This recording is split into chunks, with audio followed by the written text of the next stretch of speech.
നമ്മുടെ third മൊഡ്യൂളാണ് foundation engineering. ഇപ്പോൾ നമ്മൾ ഡിസ്കസ് ചെയ്യാൻ പോകുന്നത് ഫൗണ്ടേഷൻ എഞ്ചിനീയറിംഗ് ആണ്. അപ്പോൾ ഫൗണ്ടേഷൻ എഞ്ചിനീയറിംഗ്, അപ്പോൾ ആദ്യം ഫൗണ്ടേഷൻ എന്ന് പറഞ്ഞാൽ എന്താ? ഫൗണ്ടേഷൻ എന്ന് പറഞ്ഞു കഴിഞ്ഞാൽ നമ്മുടെ സൂപ്പർ സ്ട്രക്ചറിനെ സപ്പോർട്ട് ചെയ്യുന്ന സബ് സ്ട്രക്ചറിനെയാണ് നമ്മൾ എന്ത് പറയുന്നത്? ഫൗണ്ടേഷൻ എന്ന് പറയുന്നത്. അപ്പോൾ ഈ സൂപ്പർ സ്ട്രക്ചറിന് ഉണ്ടാക്കുന്ന ലോഡിനെ സേഫായിട്ട് ഒരു ഹാർഡ് സ്ട്രാറ്റയിലേക്ക് ട്രാൻസ്ഫർ ചെയ്യുന്ന ഒരു സബ് സ്ട്രക്ചറാണ് എന്തെന്ന് പറയുന്നത്? ഫൗണ്ടേഷൻ എന്ന് പറയുന്നത്. അപ്പോൾ ഫൗണ്ടേഷൻ്റെ ഒരു ഡെഫിനേഷനായിട്ട് നമുക്ക് പറയാം, it is A sub structure which transfer load of super structure. അതാണ് ഫൗണ്ടേഷൻ എന്ന് പറഞ്ഞാൽ. ഫൗണ്ടേഷൻ എന്ന് പറഞ്ഞാൽ മെയിനായിട്ട് 2 ടൈപ്പ് ഉണ്ടെന്ന് നിങ്ങൾക്കറിയാം. ഏതൊക്കെയാണ്? ഷാലോ ഫൗണ്ടേഷനും പിന്നെ ഒന്ന് ഡീപ്പ് ഫൗണ്ടേഷനും. ഷാലോ ഫൗണ്ടേഷൻ എന്ന് പറഞ്ഞു കഴിഞ്ഞാൽ, ഇപ്പോൾ ഫോർ എക്സാമ്പിൾ ഫൗണ്ടേഷൻ ഒരു ഇത് വരയ്ക്കുകയാണെങ്കിൽ ഗ്രൗണ്ട് സർഫസ് ഇവിടെ ഉണ്ടാവും. ഗ്രൗണ്ട് സർഫസിന് താഴെയുള്ള സ്ട്രക്ചറിനെയാണല്ലോ നമ്മൾ സബ് സ്ട്രക്ചർ എന്ന് പറയുന്നത്. ഇങ്ങനെയായിരിക്കും നമ്മുടെ ഫൗണ്ടേഷൻ ഉണ്ടാവുക. അപ്പോൾ ഈ ഒരു ഫൗണ്ടേഷൻ്റെ ഈ ബേസിനെയാണ് നമ്മൾ എന്ത് പറയുന്നത്?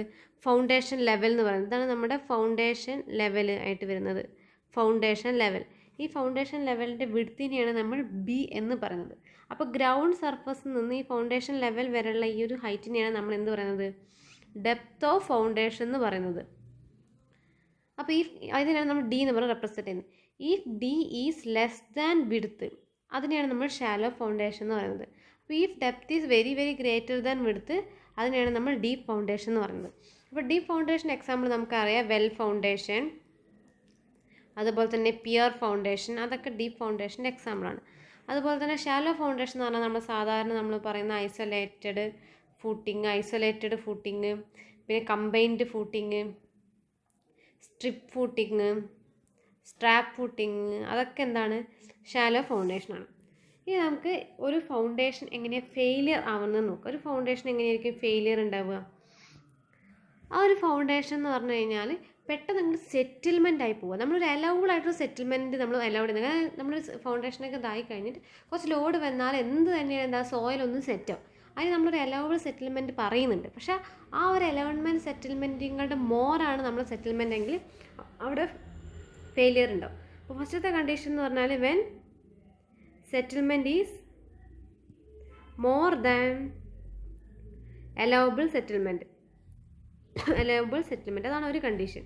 പിന്നെ എന്താണെന്ന് പറഞ്ഞാൽ ഷിയർ ഫെയിലിയർ. രണ്ടാമത്തെ കേസ് എന്ന് പറഞ്ഞാൽ ഷിയർ ഫെയിലിയറിൻ്റെ കേസിലും ഇത് ഫെയിലാവും. അങ്ങനെ 2 രീതിയിലാണ് ഇത് ഫെയിലാവുന്നത്. ഇനി നമുക്ക് ഇതായിട്ട് ബന്ധപ്പെട്ടുള്ള കുറച്ച് ടേംസ് പഠിക്കാനുണ്ട്. ആ ടേംസ് കറക്റ്റായിട്ട് ആ ടേംസ് എന്താണെന്ന് പറഞ്ഞാൽ മാത്രമേ നമുക്ക് പ്രോബ്ലം ചെയ്യാൻ പറ്റുള്ളൂ. അപ്പോൾ ഞാൻ പറയുന്ന ഓരോ ടേമും എന്താണെന്ന് കറക്റ്റായിട്ട് ശ്രദ്ധിക്കുക. ഫസ്റ്റത്തെ നമ്മുടെ ടേമാണ് ഗ്രോസ് ഇൻറ്റൻസിറ്റി. എന്താണ് ഗ്രോസ് ഇൻറ്റൻസിറ്റി? അതായത് നമ്മളിപ്പോൾ ഒരു ഫൗണ്ടേഷൻ കൺസ്ട്രക്ട് ചെയ്തു. അപ്പോൾ ഇങ്ങനെ ഒരു ഫൗണ്ടേഷൻ ഉണ്ട്, ഡി ഡെപ്ത് ഉണ്ട്, ഇതാണ് ഗ്രൗണ്ട് സർഫസ്, അതിൻ്റെ മേലെ ഒരു ക്യൂ എന്ന് പറഞ്ഞൊരു സൂപ്പർ സ്ട്രക്ചറിൻ്റെ ലോഡ് ആക്ട് ചെയ്യുന്നുണ്ട്. ഇങ്ങനെ ഒരു ഫൗണ്ടേഷൻ നമ്മൾ കൺസ്ട്രക്ട് ചെയ്ത് കഴിഞ്ഞാൽ ഈ ഫൗണ്ടേഷനിൽ ഉണ്ടാകുന്ന ടോട്ടൽ പ്രഷറിനെയാണ് നമ്മൾ എന്ത് പറയുന്നത്? ഈ ബേസ് ഓഫ് ഫൂട്ടിങ്ങിൽ ഇത് കാരണം ഈ ബേസ് ഓഫ് ഫൂട്ടിങ്ങിൽ എന്ത് വരുന്നുണ്ട്? ഒരു പ്രഷർ വരുന്നുണ്ട്. അപ്പോൾ ഈ ബേസ് ഓഫ് ഫൂട്ടിങ്ങിന് വരുന്ന ടോട്ടൽ പ്രഷറിനെയാണ് നമ്മൾ ഗ്രോസ് പ്രഷർ ഇൻറ്റൻസിറ്റി എന്ന് പറയുന്നത്. അതിനെ നമ്മൾ റെപ്രസെൻറ്റ് ചെയ്യുന്നത് ക്യൂ എന്നാണ്. അപ്പോൾ ക്യൂ എന്ന് പറഞ്ഞാൽ എന്താണ്? It is the total pressure at the base of footing due to the weight of superstructure plus self weight of footing plus weight of earth filling if any. ഇപ്പം ഞാനിപ്പം പറഞ്ഞ definition നിങ്ങൾ എഴുതി വെക്കുക. അപ്പോൾ അതായത് ഈ ടോട്ടൽ പ്രഷറാണ്. ക്യൂ എന്ന് പറഞ്ഞാൽ എന്താണ്? ടോട്ടൽ പ്രഷറാണ് ഡ്യൂ ടു എന്തൊക്കെയാണ്? സെൽഫ് വെയ്റ്റ് ഓഫ് ഫൂട്ടിങ്, പിന്നെ weight of super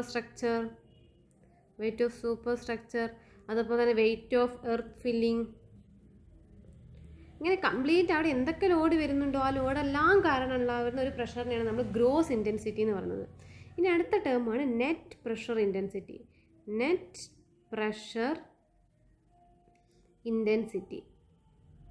pressure intensity എന്ന് പറഞ്ഞു കഴിഞ്ഞാൽ നമ്മളിപ്പോൾ ഒരു സാധാരണ രീതിയിൽ നമ്മുടെ ഒരു ഗ്രൗണ്ട് ലെവൽ ഇവിടെ ഉണ്ട്, ഗ്രൗണ്ട് ലെവലിന് താഴെ ഒന്നുമില്ല, സാധാരണ ഒരു ഗ്രൗണ്ട് ഇവിടെ ഉണ്ടായിരുന്നു വയ്ക്കും, ഒരു ഡി ഡെപ്ത് താഴെ ഇങ്ങനെ ഒരു ഗ്രൗണ്ട് ഉണ്ടെന്ന് ചോദിക്കാം. നമ്മൾ എന്ത് ചെയ്തു, കുറച്ച് കഴിഞ്ഞപ്പോൾ നമ്മൾ ഈ ഗ്രൗണ്ട് എക്സ്കവേറ്റ് ചെയ്തിട്ട് ഇങ്ങനെ ഒരു ഡി ഡെപ്തിൽ നമ്മൾ എന്ത് ചെയ്തു, ഡി ഡെപ്തിൽ നമ്മൾ ഒരു ഫൗണ്ടേഷൻ കൺസ്ട്രക്ട് ചെയ്തു. ഇങ്ങനെ ഒരു ഫൗണ്ടേഷൻ കൺസ്ട്രക്ട് ചെയ്തു.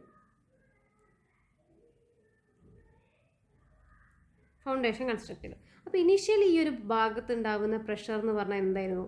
ഇനീഷ്യലി ഈ ഭാഗത്ത് ഉണ്ടാകുന്ന പ്രഷർ എന്ന് പറഞ്ഞാൽ ഈ ഒരു സോയിലിൻ്റെ വെയിറ്റ് കാരണമുള്ളൊരു പ്രഷറാണ്. അത് നമുക്കറിയാം, ഗാമ ഡി ആണെന്ന് നമുക്കറിയാം. ഇപ്പോൾ ഈ കൺസ്ട്രക്ഷൻ, ആഫ്റ്റർ കൺസ്ട്രക്ഷൻ, ഇത് ബിഫോർ കൺസ്ട്രക്ഷൻ ആണ്, ഇത് ബിഫോർ ആണ്, ഇത് ആഫ്റ്റർ ആണ്. ആഫ്റ്റർ കൺസ്ട്രക്ഷൻ എന്താ സംഭവിച്ചത്? ആഫ്റ്റർ കൺസ്ട്രക്ഷൻ ഇവിടെ എന്താണ് എന്തൊക്കെ പ്രഷറാണുള്ളത്? ഇവിടെ ഉണ്ടാകുന്ന പ്രഷർ എന്ന് പറഞ്ഞാൽ ഇവിടെ ഒരു ക്യൂ എന്ന് പറഞ്ഞിട്ടുള്ളൊരു സൂപ്പർ സ്ട്രക്ചറിൻ്റെ ലോഡ് ഉണ്ടെങ്കിൽ ക്യൂ ഉണ്ട്, അതുപോലെ തന്നെ സെൽഫ് വെയിറ്റ് ഉണ്ട്, അതുപോലെ തന്നെ ബാക്ക് ഫിൽ ഉണ്ട്, ബാക്ക് ഫിൽ ഈ ഫെനി, അങ്ങനെ ബാക്ക് ഫിൽ ഉണ്ടെങ്കിൽ ആ ബാക്ക് ഫില്ലിൻ്റെ വെയിറ്റ് ഉണ്ട്, അങ്ങനെ എന്തെങ്കിലുമൊക്കെ വെയിറ്റ് ഉണ്ട്, ആ പ്രഷർ ഉണ്ട്, വെയിറ്റ് കാരണമുള്ള പ്രഷർ ഉണ്ട്. ഈ പ്രഷറിനെയാണ് നമ്മൾ എന്ത് പറയുന്നത്? ക്യൂ എന്ന് പറയുന്നത്. അപ്പോൾ നമുക്ക് മനസ്സിലായി,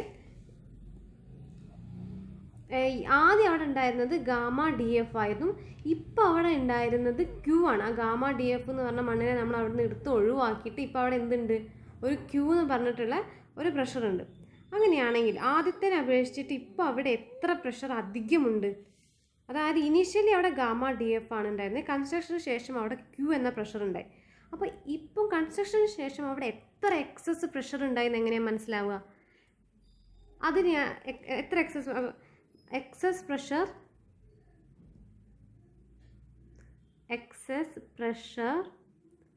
ആഫ്റ്റർ കൺസ്ട്രക്ഷൻ എത്രയായിരിക്കും? ഇനീഷ്യലി ഗാമ ഡി എൻ ഉണ്ടായിരുന്നത്, ഇപ്പം ക്യൂ ആണ് ഉള്ളത്. അങ്ങനെയാണെങ്കിൽ നമുക്ക് എന്ത് മനസ്സിലാവുക? ക്യൂ മൈനസ് ഗാമ ഡി, ഇതാണ് അവിടെ ഉണ്ടായിരുന്നിട്ടുള്ള എക്സസ് പ്രഷർ. ആ എക്സസ് പ്രഷറിനെയാണ് നമ്മൾ എന്ത് പറയുന്നത്? നെറ്റ് പ്രഷർ ഇൻറ്റൻസിറ്റി എന്ന് പറയുന്നത്. ഈ ഒരു ടേമിനെയാണ് നമ്മൾ നെറ്റ് പ്രഷർ ഇൻറ്റൻസിറ്റി എന്ന് പറയുന്നത്. Net pressure intensity. ക്ലിയർ ആയോ? അതായത് കൺസ്ട്രക്ഷന് ശേഷം എത്രയാണോ എക്സസ് പ്രഷർ വന്നത്, ആ എക്സസ് പ്രഷറിനെയാണ് നമ്മൾ എന്ത് പറയുന്നത്? നെറ്റ് പ്രഷർ ഇൻറ്റൻസിറ്റി എന്ന് പറയുന്നത്.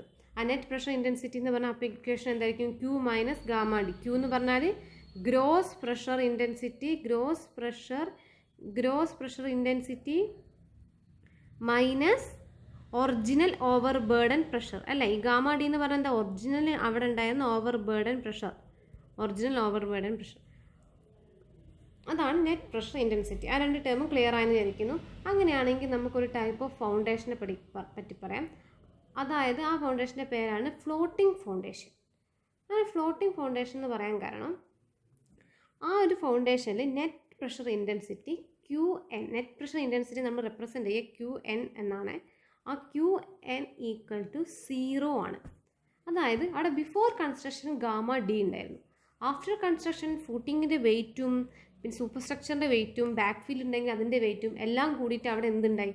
ആദ്യം സ്റ്റാർട്ടിങ്ങിൽ ഗാമ ഡി ആയിരുന്നു ഉണ്ടായിരുന്നത്, ആഫ്റ്റർ കൺസ്ട്രക്ഷൻ ക്യൂ ഉണ്ടായി. ഇൻറ്റൻസിറ്റിയിൽ പറയുകയാണെങ്കിൽ സ്മോൾ ക്യൂ എന്ന് പറയുന്ന പ്രഷർ ഉണ്ടായി. പക്ഷേ ഈ ക്യൂ എൻ എന്ന് പറയുന്നത് 0 എന്ന് പറയാൻ ആകുമ്പോൾ എന്താ? ക്യൂ മൈനസ് ഗാമ ഡി എന്ന് പറഞ്ഞത് അവിടെ എന്താ? ഈക്വൽ ടു 0 ആണ്. അതായത് നമുക്ക് എന്ത് മനസ്സിലാക്കാം? Q equal to gamma D. അതായത് എത്ര സോയിലാണോ നമ്മൾ എക്സ്കവേറ്റ് ചെയ്തെന്ന് അവിടെ നിന്ന് ഒഴിവാക്കിയത്, ഫൗണ്ടേഷൻ കൺസ്ട്രക്ട് ചെയ്യാൻ വേണ്ടിയിട്ട് എത്ര സോയിലാണോ അവിടെ നിന്ന് നമ്മൾ എക്സ്കവേറ്റ് ചെയ്ത് ഒഴിവാക്കിയത്, അതിൻ്റെ വെയിറ്റിന് ഈക്വൽ ആയിട്ടുള്ള ലോഡ് മാത്രമാണ് ആഫ്റ്റർ കൺസ്ട്രക്ഷനും അവിടെ വരുന്നത്. അതുകൊണ്ടാണ് അവിടെ excess pressure, net pressure intensity അഥവാ എക്സസ് പ്രഷർ 0 ആയി മാറിയത്. അതായത് പുതിയതായിട്ട് എക്സസ് ആയിട്ട് ഒന്നും വന്നിട്ടില്ല. ഇനീഷ്യലായിട്ട് അവിടെ ഗാമ ഡി ഉണ്ടായിരുന്നു, അതിന് ഈക്വൽ ആയിട്ടുള്ള ലോഡ് തന്നെയാണ് ആഫ്റ്റർ കൺസ്ട്രക്ഷനും അവിടെ വരുന്നത്. അത്തരത്തിലുള്ള ഫൗണ്ടേഷനെയാണ് നമ്മൾ എന്ത് പറയുക? ഫ്ലോട്ടിംഗ് ഫൗണ്ടേഷൻ എന്ന് പറയുന്നത്. ഫ്ലോട്ടിംഗ് ഫൗണ്ടേഷനൊരു ടൈപ്പാണ് റാഫ്റ്റ് ഫൗണ്ടേഷൻ. നമ്മൾ പറയുന്ന റാഫ്റ്റ് ഫൗണ്ടേഷൻ എന്ന് പറയുന്നത് ഈ ഫ്ലോട്ടിംഗ് ഫൗണ്ടേഷൻ ഒരു എക്സാമ്പിളാണ്. അപ്പം ഈ ഗ്രോസ് ഇൻറ്റൻസിറ്റിയും നെറ്റ് പ്രഷർ ഇൻറ്റൻസിറ്റിയും കറക്റ്റായിട്ട് മനസ്സിലായെന്ന് വിചാരിക്കുന്നു.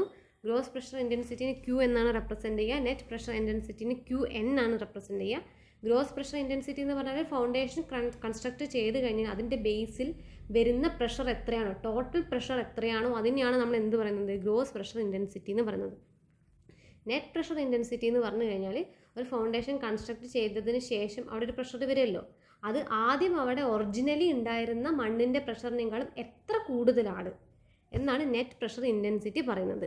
അപ്പോൾ ഇപ്പോൾ അവിടെ ക്യൂ ആണ്. പണ്ട് അവിടെ കൺസ്ട്രക്ട് ചെയ്യുന്നതിന് മുന്നേ മണ്ണ് മാത്രമേ ഉണ്ടായിരുന്നുള്ളൂ. അപ്പോൾ അതിൻ്റെ പ്രഷർ എന്ന് പറഞ്ഞാൽ ഗാമ ഡി ആണ്. അപ്പോൾ ക്യൂ മൈനസ് ഗാമ ഡി ആണ് നെറ്റ് പ്രഷർ ഇൻറ്റൻസിറ്റി.